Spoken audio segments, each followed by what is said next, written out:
3 weeks after my wife's funeral, I gave her old laptop to an international student. Before I made it through my front door, he texted me. I found hidden files. Be alone. Whatever you do, don't tell your daughter or son-in-law. My car keys slipped from my hand. They hit the concrete beside my shoe with a sharp little crack. I stood there in the driveway, staring down at them like they belonged to somebody else. The November air had that damp Ohio chill that works its way through a jacket. Across the street, Mr. Watkins was dragging 2 trash cans back toward his garage. He raised one hand. "You all right, Lawrence?" I bent too quickly and my right knee complained. "Fine," I called back. "Just getting old in public." Mr. Watkins laughed and went inside. I picked up the keys and looked at the message again. The student's name was Kiran Thapa. I had met him 45 minutes earlier at a Panera near Ohio State. He was 26 from Nepal and studying cybersecurity. That was about all I knew. Denise had known more. My wife volunteered twice a month at a community learning center in Columbus, helping people fill out job applications, insurance forms, college forms, and citizenship paperwork. She had mentioned Kiran a few times. "Smart young man," she once told me. "Very patient. You'd like him." At the time, I had been half listening while trying to fix the garbage disposal. That was one of the things grief did. It took old, ordinary conversations and turned them into evidence. That morning, I placed Denise's laptop in a padded grocery bag because I could not find the case. It was a silver MacBook, a few years old, with a faint coffee stain near the trackpad. Kiran looked at it, then at me. "Mr. Carter, this is too much. It's a computer, not a kidney. My old one can probably be repaired. Then repair it and give it to somebody else." He smiled, but still looked uncomfortable. "I only need something that turns on. At my age," I told him, "that is about all I ask for myself." He laughed. So did I.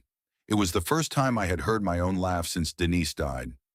Now I stood outside our brick house in Dublin, with the phone in one hand and the keys in the other, wondering what she had left behind. I went inside and locked the door. The kitchen looked exactly the way it had when she was alive, which was both comforting and cruel. Her gardening gloves were still on the small bench by the back door. A bottle of hand lotion sat beside the sink.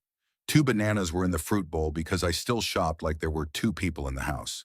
I set the phone on the table. Then it rang. "Kiran." I answered immediately.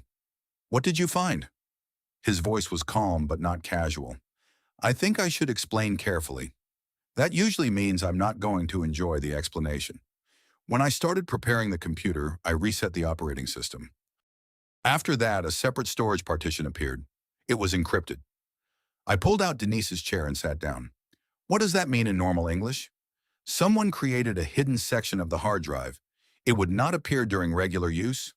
Did you open it? Not fully. A message appeared first. I waited. It said, "For Lawrence Carter. Stop if he is not present."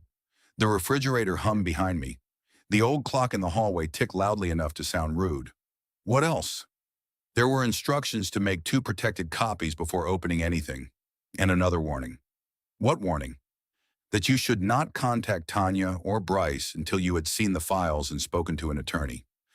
My grip tightened around the phone. Tanya is my daughter. I understand. She handled most of Denise's paperwork, funeral home, insurance calls, hospital bills. I am not accusing her of anything. It sounds like you are. No, sir, I'm telling you what your wife wrote. That stopped me. Kiran did not fill the silence. I appreciated that. I looked toward the framed picture on the counter.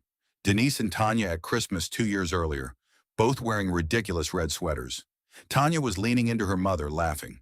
My thumb moved toward Tanya's name on the screen. Then I remembered the hospital. Denise had been in a private room at Riverside Methodist. The blinds were half closed, and rain had been running down the window. Bryce came in carrying a blue folder. "Just routine paperwork," he said. "Insurance and estate stuff. I can walk Lawrence through it." Denise had been weak that day. Her voice barely carried across the bed. "You didn't sign what he brought last month, did you?" I had squeezed her hand. "No, honey. There wasn't anything to sign." Bryce gave a soft laugh. "She's had a lot of medication." Denise looked directly at him. She did not look confused.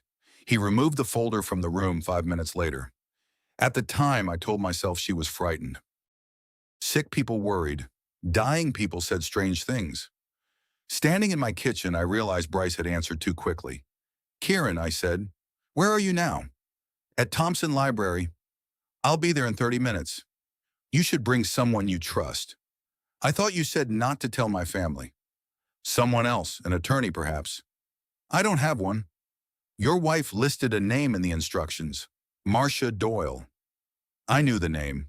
Denise had used Marsha years earlier when we updated our wills. I looked at the kitchen clock. "I'm coming alone."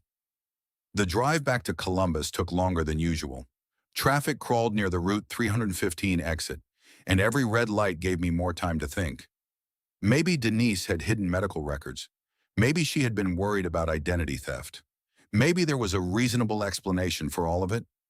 I repeated those possibilities until they stopped sounding reasonable.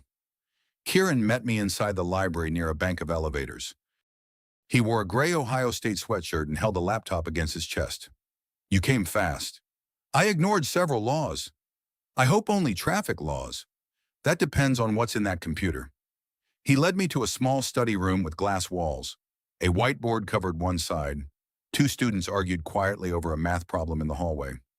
Kiran set the laptop on the table and connected an external drive. "I made 2 copies," he said. "One is here, one is in a secure locker." You really took her instructions seriously. She helped me when she did not have to. How? He hesitated. I think she wanted you to hear that from her. A password prompt appeared. Below it was a clue. The first place we called home, then the year she arrived. I knew it immediately. Our first apartment had been on West 5th Avenue. Tanya was born in 1988. I typed the address number, then the year. The screen changed. A group of folders appeared. They were not neatly organized. Some had dates. Some had question marks. One was labeled Bryce. Another said bank. At the top was a folder named Lawrence Start Here. My hand stayed on the mouse. Kiran stood up. "I can wait outside." "No." My voice came out rough. "Stay." I opened the folder. There was one video file. Denise appeared on the screen. She was sitting at our dining room table wearing the blue cardigan she used to keep over the back of her chair. Her face was thinner than I remembered. There were dark circles beneath her eyes. For several seconds, she just breathed. Then she looked into the camera. "Lawrence, I'm sorry I didn't tell you sooner." I reached forward and paused the video. My chest felt tight. Kiran turned his chair slightly away, giving me the privacy of not being watched. I pressed play again. "I wasn't sure what I had," Denise said, "and I knew if I told you too early, you would confront them before we understood what they were doing." She stopped and covered her mouth while she coughed. When she continued, her voice was weaker. "Tanya and Bryce have been collecting your financial information. I believe they are preparing documents that would give Tanya control over the house, the bank accounts, maybe more. I don't know how far it has gone." My first reaction was anger. Not at Tanya, at Denise. She had been dying and she had carried this alone. She had looked at me across the dinner table and said nothing. Then I remembered the blue folder. Bryce's quick smile. Tanya telling me I should not make major decisions while I was grieving. Denise leaned closer to the camera. "They aren't waiting for you to die, Lawrence." She paused to catch her breath. "They are trying to prove you cannot take care of yourself while you're still alive." The video ended. The room felt smaller than it had a minute earlier. Kiran did not speak. I stared at the frozen black screen and thought about the woman who had shared my bed for 38 years, planning all of this while I kept telling her not to worry. Finally, I heard my own voice. "What did they make you find out alone?" For a while, neither of us moved. The library kept going around us. A cart squeaked somewhere beyond the glass wall. Somebody laughed near the elevators. A phone vibrated on the table in the next study room.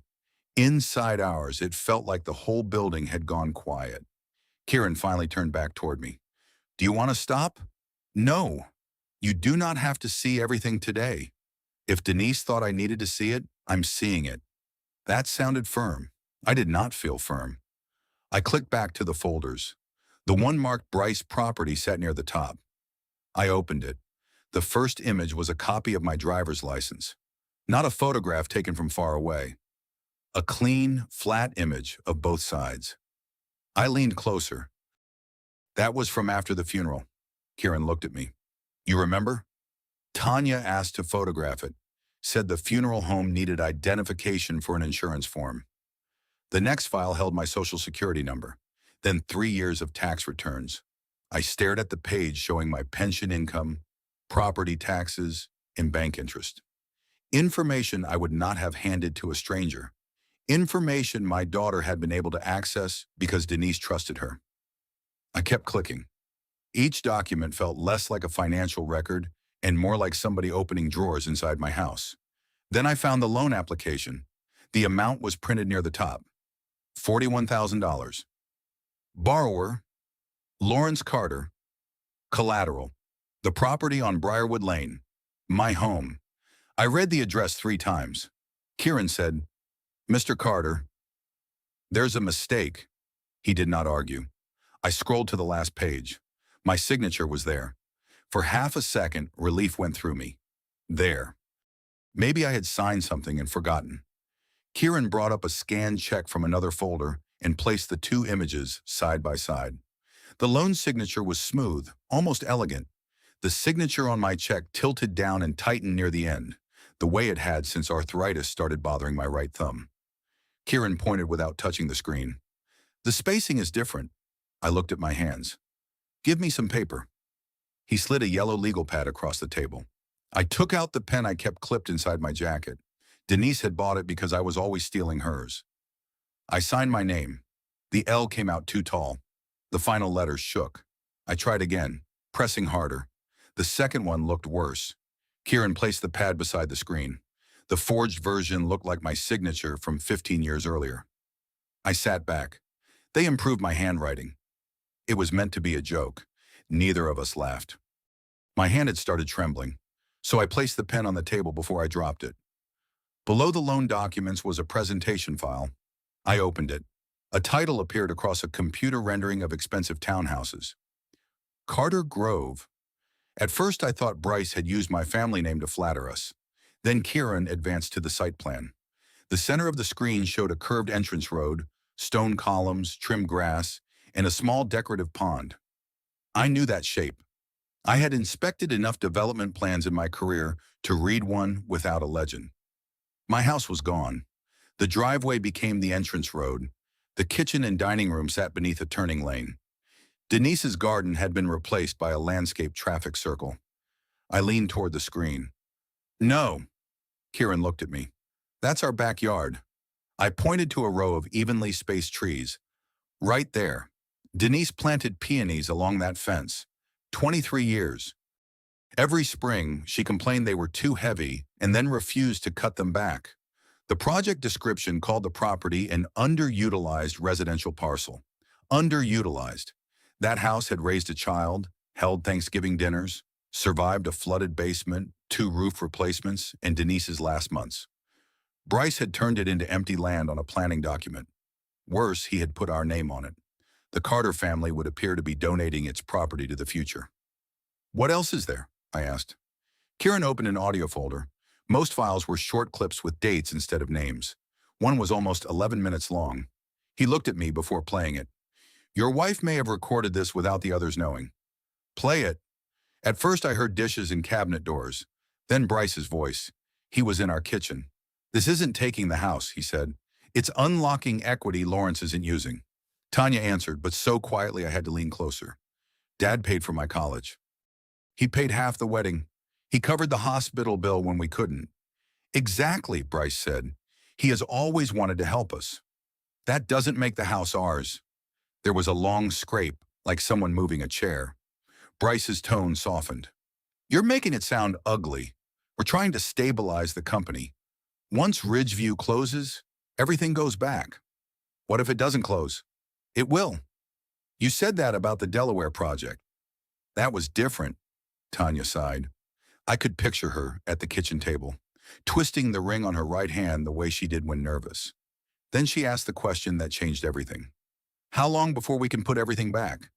90 days, Bryce told her. He said it quickly, like he had practiced the answer. The recording continued with the sound of Denise coughing in another room. Then it stopped. I stared at the speaker icon. Tanya had known. Maybe she had not designed the plan. Maybe Bryce had dressed it up in so many clean financial words that she convinced herself it was temporary. But she had known they were taking something. My mind went backward. Tanya at 6, sitting on my shoulders during the 4th of July parade. Tanya at 17, calling me because her car would not start. Tanya at 32, crying in our kitchen because Bryce's insurance had not covered as much of the hospital bill as they expected.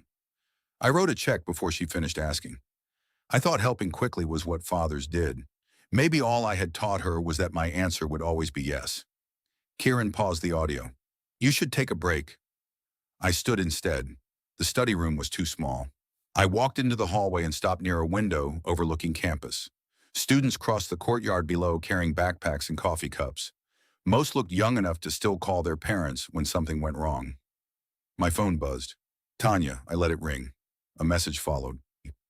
Just checking on you, Dad. Did you eat lunch? I read it twice. 3 weeks earlier, it would have felt loving.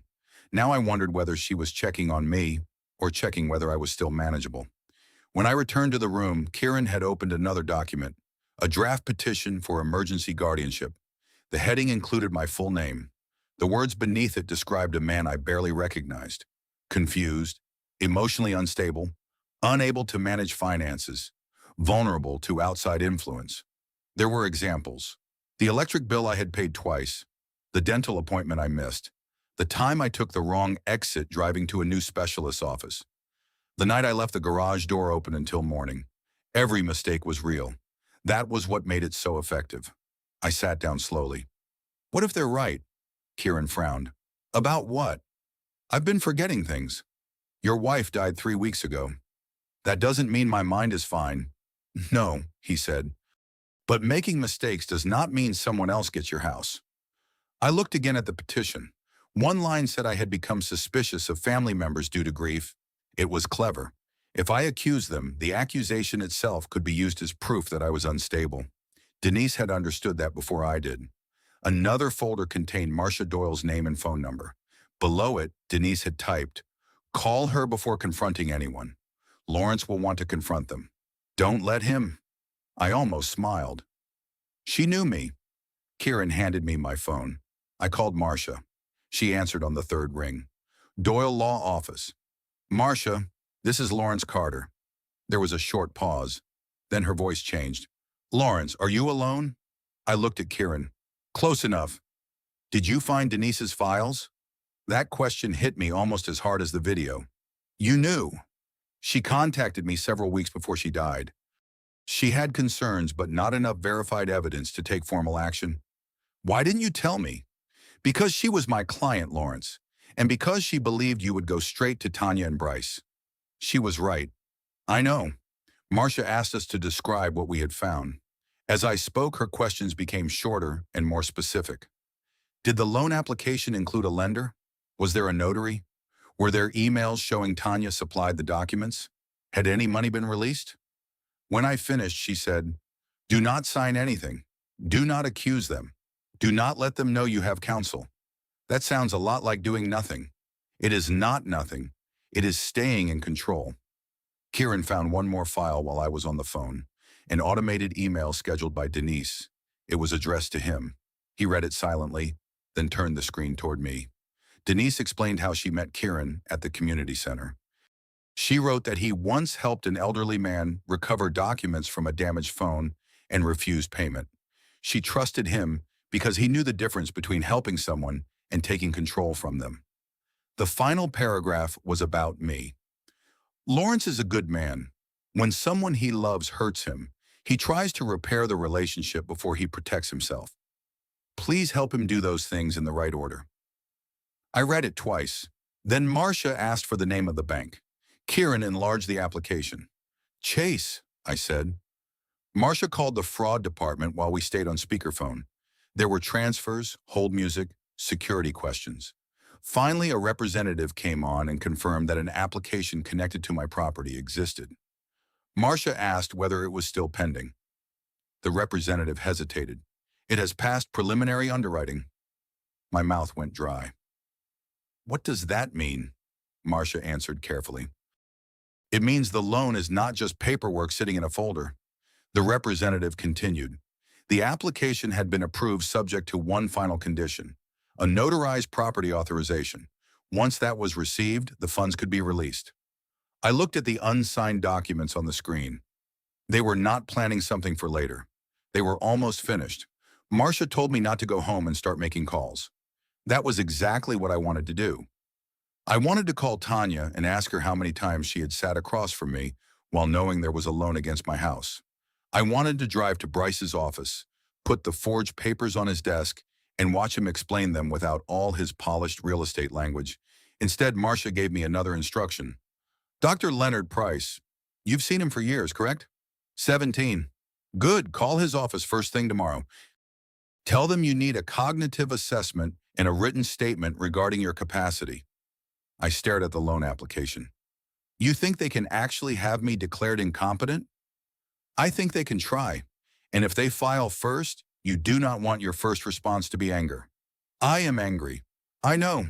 That is why I'm telling you this now. Kiran closed the laptop. You should eat something. I'm not hungry.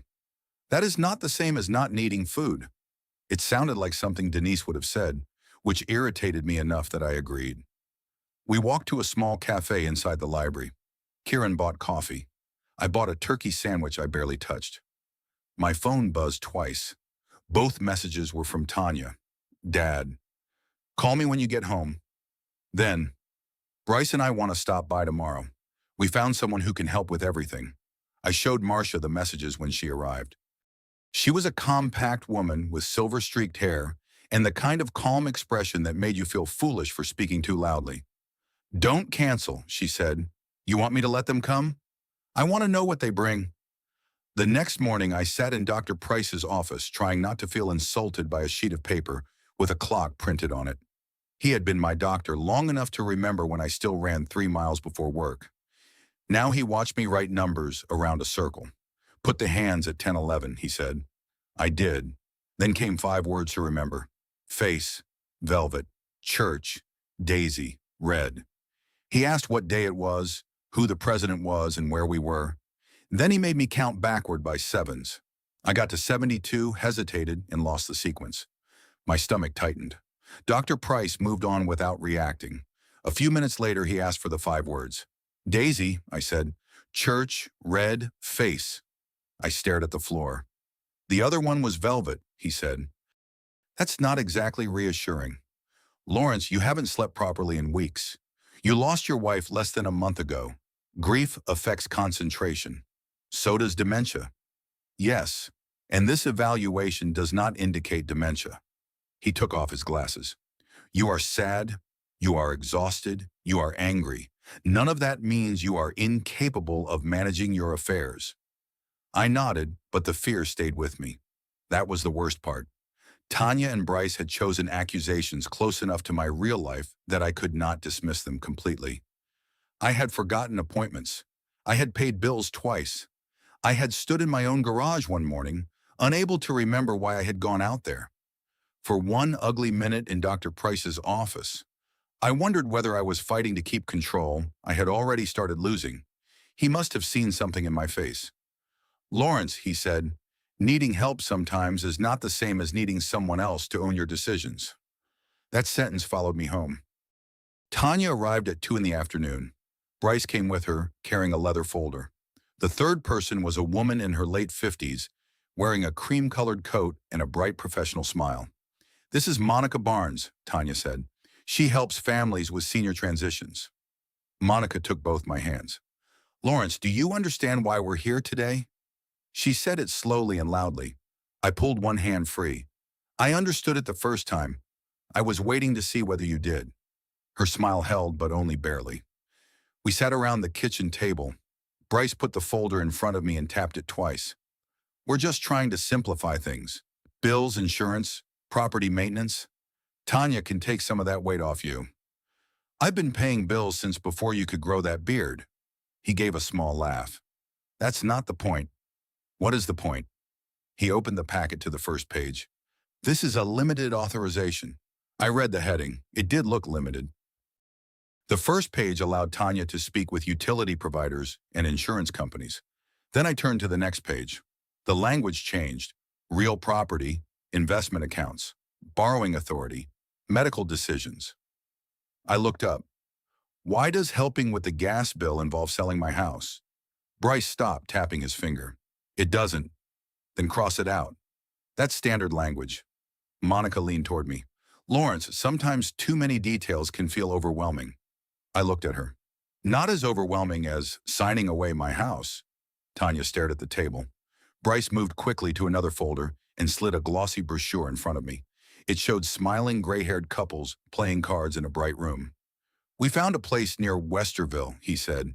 Meals, transportation, activities, people in your stage of life. I turned the brochure over. The monthly cost was just under $6,000. That must be some excellent bingo. Tanya almost smiled. Bryce did not. You would not have to worry about the house anymore. What happens to it? We'd explore options. What options? Lawrence, this is about protecting you. From what? He looked at Tanya. She finally spoke. From making a big decision while you're grieving. I leaned back. There it was again. Not cruel enough to challenge. Soft enough to sound loving. Bryce pushed the pen toward me. We need to finish this today. Why? It keeps everything moving. What is moving? Our financial planning.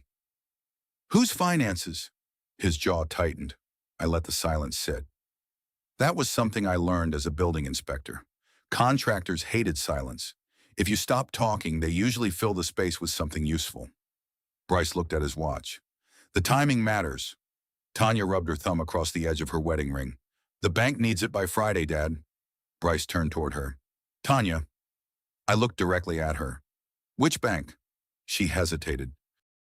Bryce said, Warren, that isn't relevant. Then it should be easy to answer. Tanya swallowed. Chase. Nobody moved for a second. Then Monica began talking about family cooperation. I barely heard her. The loan was real. The deadline was real. And my daughter had just confirmed it in my kitchen. I closed the folder. My attorney will review this. Bryce's expression changed. You hired an attorney? I said my attorney will review it. Who is filling your head with this? There was the anger Marsha had predicted. Not mine. His. Monica placed a hand on his arm. Tanya stood. Can I talk to Dad alone? Bryce did not like it, but he and Monica stepped into the backyard. Through the window, I watched Bryce point toward Denise's garden while talking with both hands. Tanya stayed by the table. Her old habits were still there. When she was nervous, she tucked her hair behind her left ear. She did it twice. Bryce's company's in trouble, she said. How much trouble? Our mortgage is behind. Payroll is tight. One development got delayed. And my house fixes that for a little while. You knew about the loan. She looked away. It was supposed to be temporary. So was the signature temporary? Her face tightened. I didn't sign your name. That is not what I asked. Bryce said everything would be repaid. Bryce says a lot. She started crying, but quietly. No performance. Just tears she wiped away with the side of her hand. You've always said family takes care of family. I looked toward the garden. Taking care of family is not the same as taking their choices. Mom wanted us to stay together. That did it. I looked back at her. Do not use your mother to sell me this. She flinched. For a second, I saw the little girl who used to cry when she disappointed us. Then the back door opened and Bryce came in. The moment was gone. They left without the signatures. Afterward, Marsha came by and took the packet. She read every page. The first page is harmless, she said. The rest gives Tanya broad control over nearly everything. So he hoped I'd stop reading. He hoped grief would make you easier to rush. Kiran arrived a little later with the laptop. He had found a second video from Denise. We played it at the kitchen table. She looked weaker than in the first recording. I confronted Tanya, she said. She cried. She said Bryce was under pressure. I wanted to believe that meant she would stop him. Denise paused and pressed her fingers against her chest. Then she looked into the camera. But wanting to believe your child is not the same as knowing it? The recording ended suddenly. No goodbye, no final instruction, just Denise reaching toward the screen. I sat there staring at the empty frame. The next morning, Marsha called before 8. The bank had flagged the transfer. For 1 second, I thought that meant we had stopped it. Then she continued. Bryce had already scheduled an appraisal of my property. He had submitted documents claiming I had agreed to move into assisted living. Someone had also requested that my mail be redirected to Tanya's address. They had not taken the house yet, but they were already practicing life as if I no longer belonged in it. The first call came just after 9 that morning. Mr. Carter, this is Midwest Moving. We're confirming your packing appointment for Thursday. I frowned. I think you've got the wrong number. We're scheduled to prepare your relocation before your move to Maple Ridge Senior Living. I never scheduled a move. The woman apologized, sounded genuinely confused, and promised to check her paperwork. I hung up. 10 minutes later, another call came. This one was from the senior living community itself. By lunchtime, a utility company wanted to discuss transferring service. Around 2, someone from the county assessor's office asked whether I would be available for a property inspection the following week. Every conversation ended the same way. I never agreed to that. By themselves, they sounded like clerical mistakes. Together, they felt like someone quietly erasing my life, one form at a time. I called Marsha. They're building a paper trail, she said. What does that mean? They want every company involved to believe this transition is already happening. So by the time I object, you look like the confused older man changing his story. I leaned back in my kitchen chair. That's clever. It's dangerous. That afternoon, I walked out to collect the mail. Mr. Watkins was trimming bushes across the street. He waved. Morning, Lawrence. Afternoon, he laughed. You've officially retired if you don't know what time it is. I've earned that right. He walked over holding hedge clippers. Hey, Tanya said you might be moving. Something tightened in my chest. She said that? She mentioned you were looking at one of those retirement communities. I forced a smile. We're discussing options. Well, I'd hate to lose my best poker loser. I was never that bad. You absolutely were. He laughed and headed back across the street. I watched him go. Mr. Watkins had lived opposite us for 26 years. He was not gossiping. He honestly believed my daughter. That hurt more than I expected. By evening, the kitchen table had disappeared beneath stacks of paper. Insurance statements, tax returns, property records. Denise always knew exactly where everything belonged. I kept opening drawers that no longer made sense. Passwords, policy numbers, receipts. Every folder reminded me how much of our marriage had been built on quiet teamwork. I had barely noticed until it disappeared. Around 7, I found myself staring at Bryce's authorization packet again. The signature line looked almost inviting. One signature, one decision. Maybe the fighting would stop. Maybe Tanya really believed she would put everything back once Bryce's project recovered. Maybe preserving the relationship mattered more than preserving the house. I picked up the pen. Before it touched the paper, someone knocked on the front door. Kiran. He held 2 paper bags. I brought dinner. I'm not hungry. I didn't ask. I opened the door anyway. 5 minutes later, we were sitting at the kitchen table eating meatloaf from a diner on Sawmill Road. Mine had already gone cold. Kiran noticed the documents. You were thinking about signing. I was thinking about ending this. He nodded. I understand. No, you don't. My grandfather almost signed away farmland after my grandmother died. That surprised me. You never mentioned that. He believed his oldest son would protect everyone. What happened? My grandfather finally asked an attorney to read the papers. And they weren't protection. No. What were they? A transfer. Neither of us spoke for several seconds. Finally, Kiran looked at Denise's handwriting on one of the folders. Mrs. Carter did not save all this because paperwork is important. Then why? Because she believed you were. I looked down at the unsigned authorization. I am so tired. I know. I'm tired of lawyers. I know. I'm tired of thinking my own daughter could actually do this. He did not answer immediately. Instead, he pushed the folder farther away from me. You don't have to decide tonight. That simple sentence broke something inside me. Not dramatically, not with tears, just enough that I finally admitted the truth. I miss my wife. I know. I don't know how to do this without her. Kiran smiled sadly. I don't think she expected you to. The next morning, Marsha filed an emergency request, preventing any transfer or new lien involving my property until the fraud investigation could be reviewed. She also contacted Detective Rosa Alvarez. The detective met us that afternoon. She was not what I expected. No television attitude, no dramatic speeches. She carried a legal pad instead of a laptop and listened far more than she talked. When I finished explaining everything, she asked one question. "Mr. Carter, do you want justice or revenge?" I blinked. "Aren't they the same thing?" "They often aren't." She folded her notebook shut. "If you threaten Bryce, yell at Tanya, or post accusations online, their attorney will argue you are emotionally unstable. I'm supposed to do nothing. I'm asking you to stay disciplined." She looked directly at me. "They have already described you on paper." I knew what she meant. The angry old widower, confused, paranoid, hard to reason with.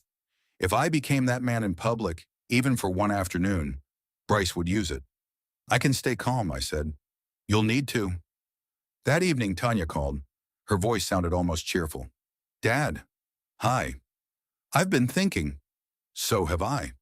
"I feel awful about yesterday." I waited. "I think Bryce came on too strong." That was not an apology. It was a weather report. "I've also been thinking maybe you should understand the project better." "What project?" "Carter Grove." There was a pause.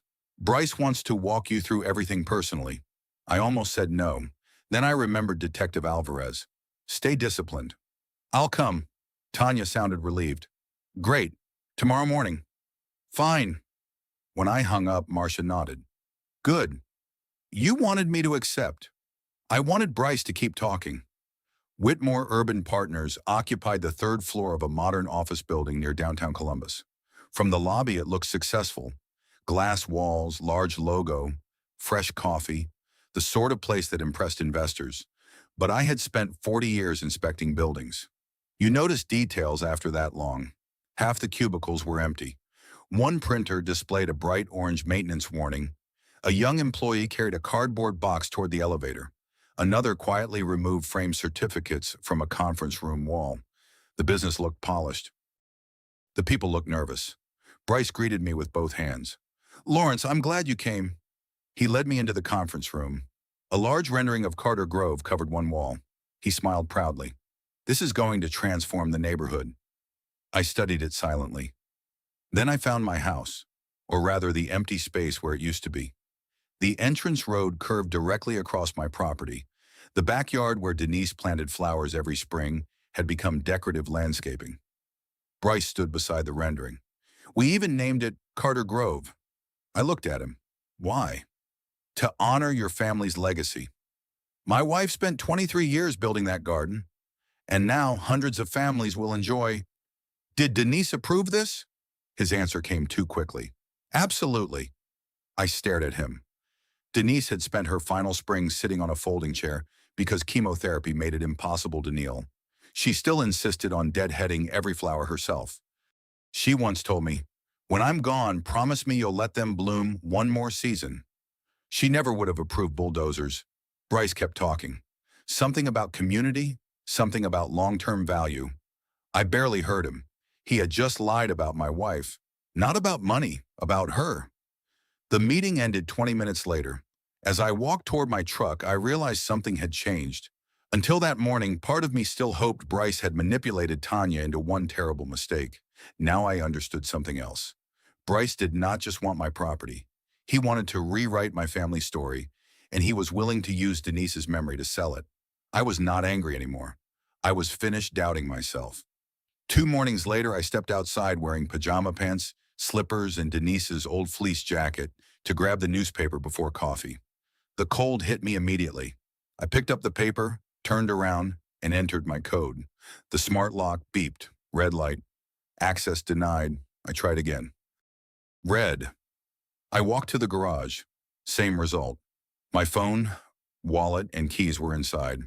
A light rain began falling. Across the living room window, one of Denise's table lamps switched on automatically. She had programmed it years ago. The house looked warm, lived in, safe, and I could not get inside. For the first time in my life, I was locked out of the home I had spent 32 years paying for. I stood under the porch light trying the code again, even though I knew it would not work. Red light, Access denied. The rain picked up, fine and cold, the kind that gets through clothes without looking serious. I crossed the yard toward Mr. Watkins's house in slippers. He opened the door before I knocked. "Lawrence, I need to borrow a screwdriver." He looked past me toward my house. "You locked out?" "Apparently by committee." Mr. Watkins reached for his phone. "I'll call Tanya." "No!" The word came out sharper than I intended. He stopped. "I'm sorry," I said. "Just a screwdriver." He disappeared into his garage and returned with a flathead and a flashlight. "You want help?" "I have one bad idea left. I'd rather embarrass myself privately." The basement window was around back, half hidden behind Denise's dormant hydrangeas. I had promised her for 8 years I would replace the loose frame. I worked the screwdriver beneath it. The window lifted. "Finally," I muttered, "a home repair I was smart not to finish." I pushed my legs through first and lowered myself onto a shelf. The shelf tipped. I landed on a cardboard box full of Christmas decorations. Something cracked beneath my knee. When I switched on the basement light, a plastic reindeer stared up at me with one antler missing. "Sorry, Rudolph." My phone was on the kitchen counter. I called Marsha before changing out of my wet clothes. "Someone changed the smart lock account," I told her. "Can you get inside?" "I'm standing in my kitchen." "How?" Years of procrastination. I walked toward Denise's small office off the hallway. The door was open. The metal file cabinet was gone. For several seconds, I stared at the empty space beside the desk. Then I checked the closet as if a 4-foot cabinet might somehow be hiding behind her winter coats. "Marsha." "What?" "They took the cabinet." She went quiet. "What was in it?" Denise's will, insurance records, deed copy, her handwritten notes. "Anything else?" I opened the bottom desk drawer. Empty. Family pictures, old tax files. "Call Detective Alvarez. Don't touch anything more than you already have." I looked at the bare patch in the carpet where the cabinet had stood. "They came into my house." "Yes. My daughter gave them access. We do not know that yet." I thought about the changed lock account. "We know." Detective Alvarez arrived with another officer that afternoon. There was no broken door, no shattered window, no dramatic evidence. That was the point. Whoever removed the cabinet had entered with permission or a valid code. The smart home company confirmed the primary account had been transferred to Tanya's email address the previous evening. The next morning, Alvarez called again. A camera from a delivery truck parked across the street had captured one of Bryce's employees carrying the cabinet out through the garage. The employee told police Tanya had provided a key and said I had approved the removal. I sat at Denise's dining table while Marsha explained the problem. "The digital records still matter," she said, "but Bryce's attorney may claim they were altered after Denise died." "What about the videos?" "Useful, not enough by themselves." "So he takes the originals and calls the copies fake." "He may try." For the first time since finding the laptop, I felt the plan slipping away.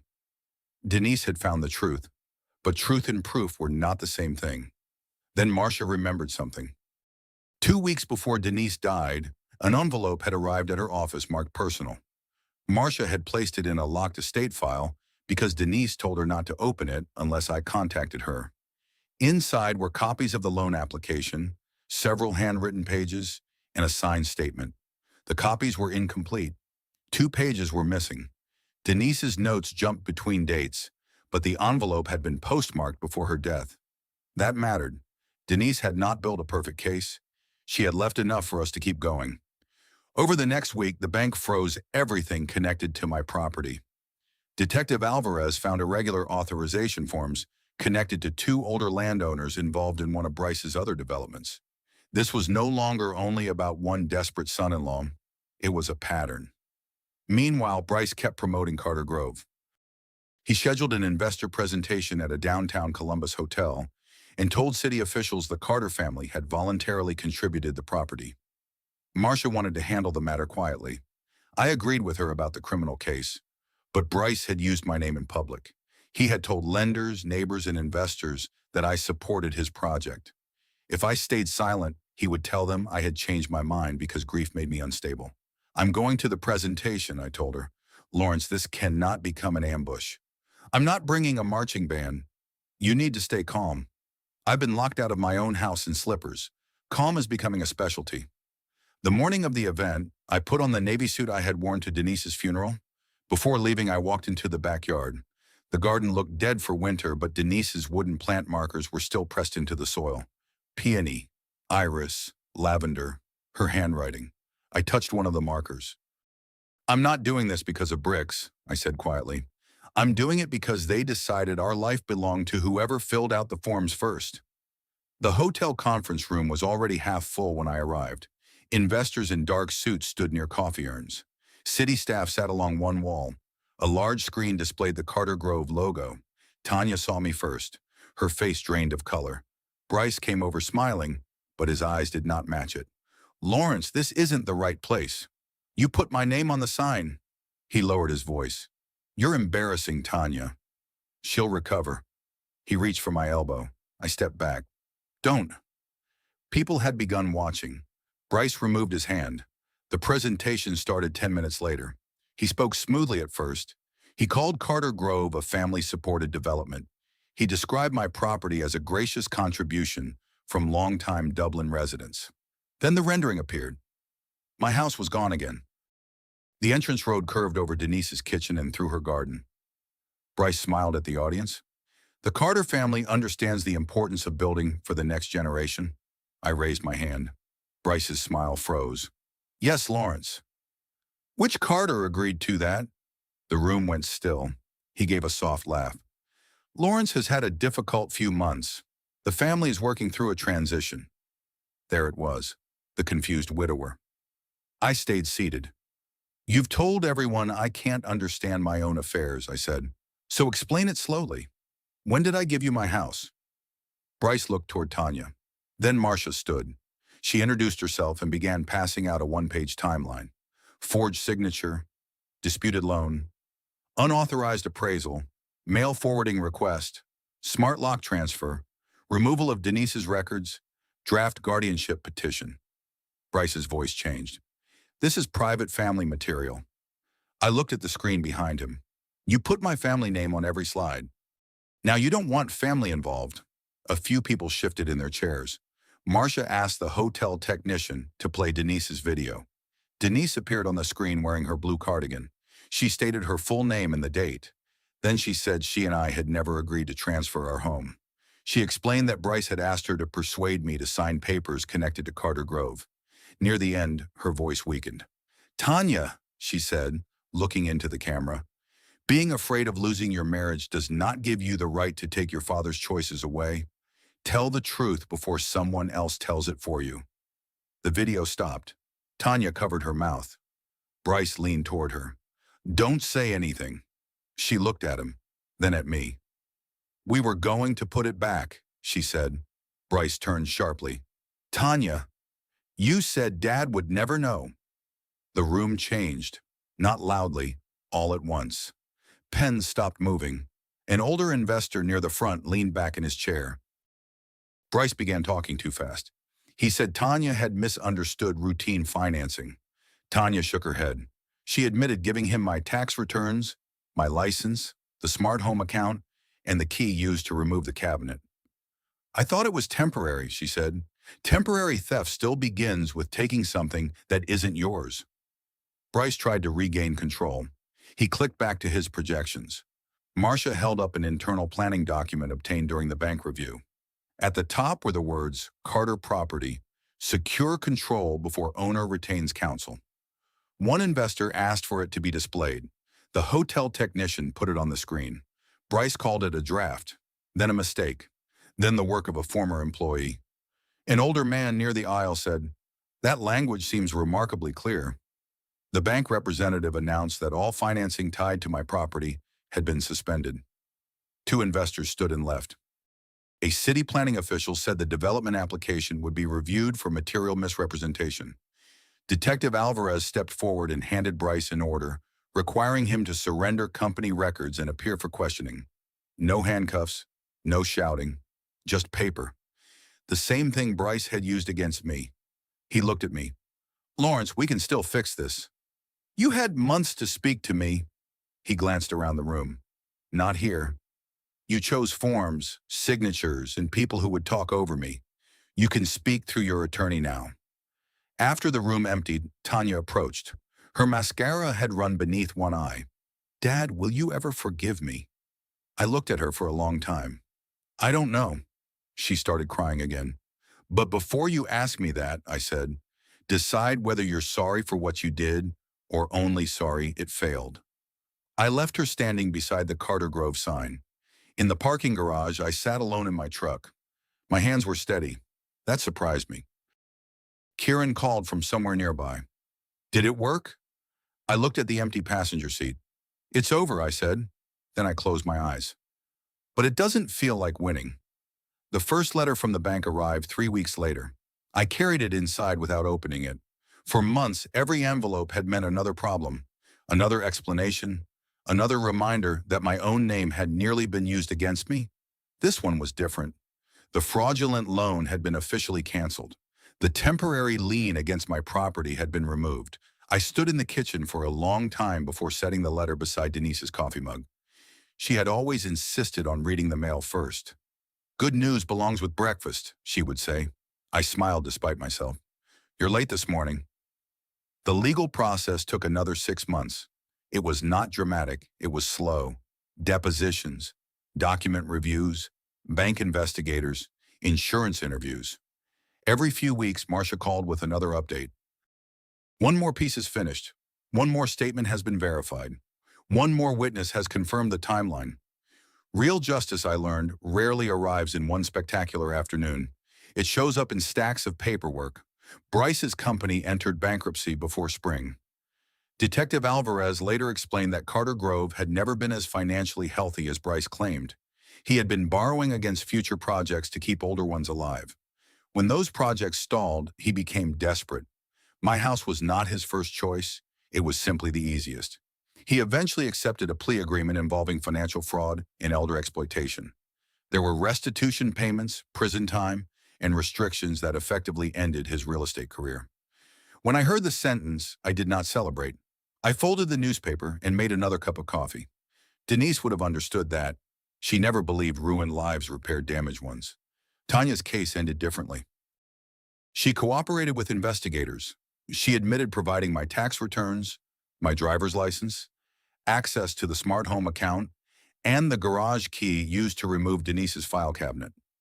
Because she had no criminal record and helped recover evidence, she received probation, community service, financial penalties, and mandatory counseling. The judge looked directly at her before announcing the sentence. "Love for your spouse does not excuse exploitation of your parent." Marsha later told me Tanya cried through the hearing. I was not there. I could not be, not yet. She sold the luxury SUV Bryce insisted they needed. She moved into a modest apartment near Worthington. The expensive furniture disappeared. Designer handbags showed up online. She found an administrative job with a medical supply company. Nothing glamorous. Steady work. One evening she called. "I'm paying my own electric bill." I waited. "I never realized how much everything costs." "No," I said quietly. "Your mother and I never let you." There was no anger in her voice, only embarrassment. Maybe that was the beginning. Marsha insisted our first meeting happen with a counselor present. Neutral ground. No lawyers, no investigators, just 3 chairs and too many years of history. Tanya looked older, not physically. Life had simply caught up with her. She twisted a tissue between both hands. "I thought," she stopped. "What?" "I thought no matter what happened," she could not finish. "I'd forgive you." She nodded. "I always have."